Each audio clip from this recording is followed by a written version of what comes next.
기후변화가 이제는 기후위기로 불리고 있는데요. 그 이유가 최근 데이터로 확인됐습니다.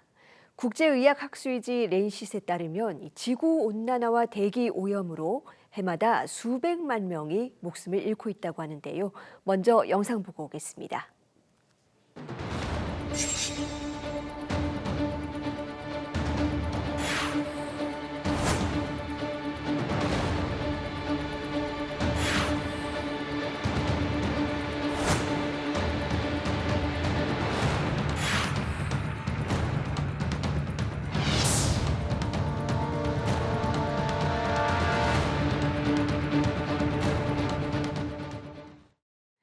네, 기후위기의 심각성을 경고한 이번 보고서는 어떤 근거로 나왔고 또 우리가 살펴야 할 시사점은 무엇인지 홍진규 연세대 대기과학과 교수와 자세히 짚어보겠습니다.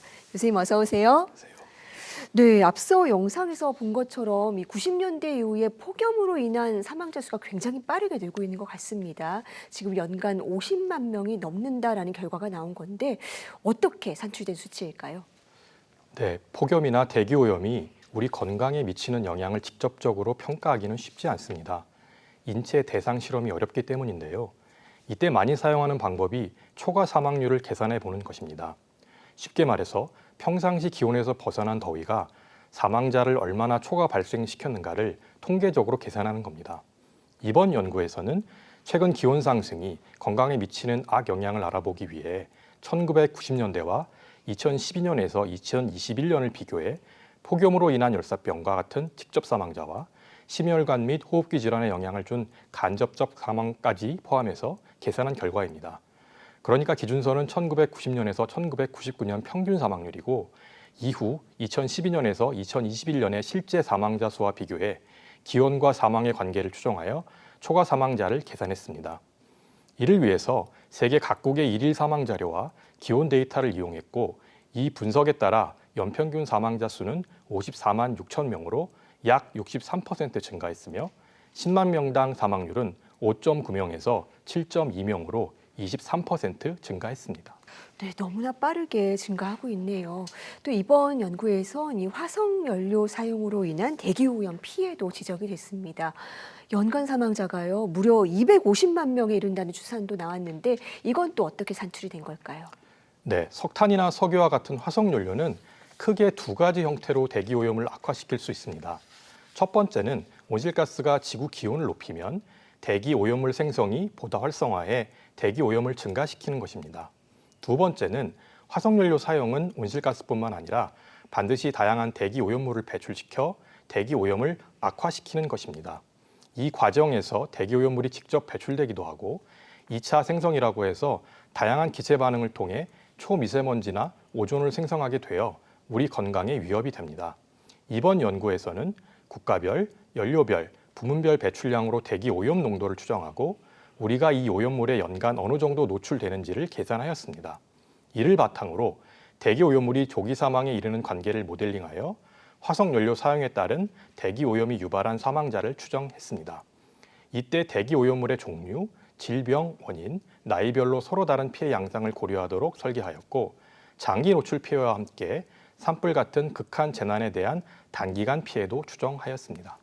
네, 보고서에서는 건강 위협을 추적하는 20개 지표 중에서 12개가 지금 전례 없는 수준에까지 왔다라고 지적을 하고 있습니다. 특히 어떤 지표에서 변화가 컸습니까?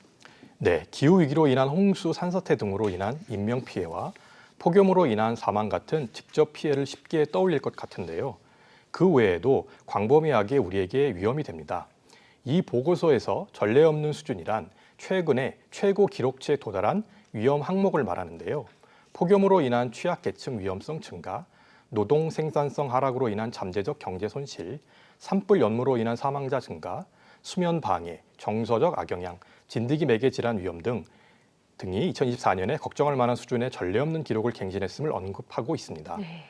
몇 가지만 구체적으로 말씀드려 보면 2024년 폭염으로 인한 인구 10만 명당 초과 사망자가 1990년 대비 약 23% 정도 늘어 1분마다 1명 이상이 사망하였습니다.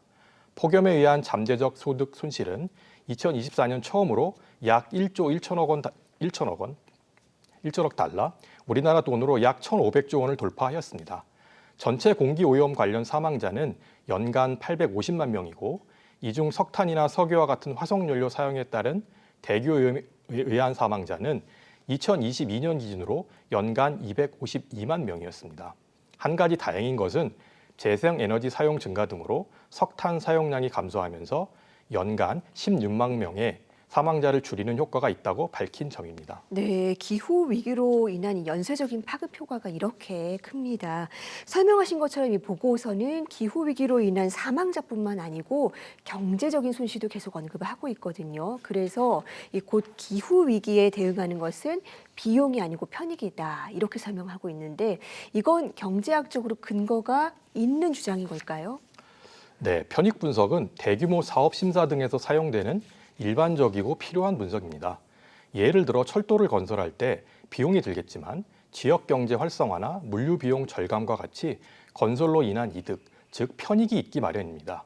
예를 들어 폭염 쉼터를 만들 때 100만 원의 비용이 들었다고 해도 이로 인해 폭염 피해를 600만 원 줄였다면 이는 편익으로 우리는 실제로는 500만 원의 이익이 발생한 것이죠. 따라서 조금 기후변화로 인한 피해를 줄이기 위해서는 에너지 전환 등을 위해 세금 투입과 같은 비용도 있지만 궁극적으로는 폭염이나 대기오염으로 인한 초과 사망자 감소나 경제 성장률 높이는 등의 이익이 발생하게 됩니다. 이 보고서는 사망, 건강, 소득 측면의 피해를 먼저 계량하고 정책 감축 적응으로 그 피해가 줄어든 만큼을 혜택으로 보고 편익을 계산한 것입니다.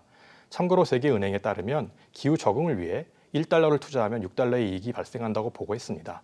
이는 600%의 이율이 보장되는 투자라고 보시는 것이 올바른 관점이 될 것 같습니다. 네, 당장의 편익은 눈에 보이지 않지만 그 효과는 굉장히 크다라는 설명이신데요. 그렇다면 정책적인 접근도 조금 달라져야 될 것 같습니다. 네, 오늘 말씀드린 보고서뿐만 아니라 다른 기후 관련 보고서도 우리 화석 연료 사용에 의한 기온 상승이 단순히 기온 상승에 머무르지 않고 사회 전반에 큰 위협 요소가 되고 있다고 지적합니다. 이에 대응하는 방법은 탄소 중립과 기후변화 적응이고요. 이 두 가지 대응이 서로 효과적으로 이루어져야 우리 사회의 피해를 줄일 수 있습니다.